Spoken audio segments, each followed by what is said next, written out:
সিরিয়ার কৌশলগত গুরুত্বপূর্ণ শহর সুইদা প্রদেশের মহাসড়ক ধরে সরে যাচ্ছে ভারী ট্যাঙ্ক সহ সেনার সদস্যরা। প্রদেশটিতে জাতিগত সহিংসতায় মোকাবেলায় অগ্রসর হয়েও ইসরায়েলের হুমকিতে কৌশলগত অবস্থানে তারা। তবে কিছু জায়গায় সামরিক চেকপোস্ট চলছে টহল। রাজধানী দামেস্কের প্রাণকেন্দ্রে প্রতিরক্ষা মন্ত্রণালয়ে ইসরায়েলি বাহিনীর হামলায় দাঁড়িয়েছে ধ্বংসস্তূপে। সুইদা প্রদেশে দ্রুজ সম্প্রদায়ের উপর সিরীয় বাহিনীর বিরুদ্ধে হামলার অভিযোগ এনে স্পর্শকাতর জায়গায় আক্রমণ চালানো হয়েছে। সেই হামলার ক্ষয়ক্ষতি পর্যালোচনা করছে সিরীয় কর্মকর্তারা।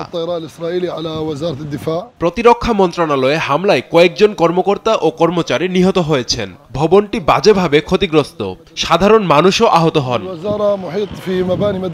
ইসরায়েলের দাবি, দ্রুজ সংখ্যালঘুদের রক্ষা এবং উত্তর সীমান্তের নিরাপত্তা হুমকি প্রতিরোধেই সিরিয়ায় হামলা চালাচ্ছে তারা।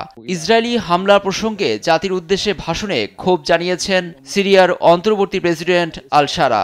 বলেন, দ্রুজ নাগরিকদের সুরক্ষা সিরীয় সরকারের দায়িত্ব, কিন্তু ইসরায়েল সিরিয়ায় বিশৃঙ্খলা ও ধ্বংস দেখতে চাচ্ছে বলেও অভিযোগ এনেছেন তিনি।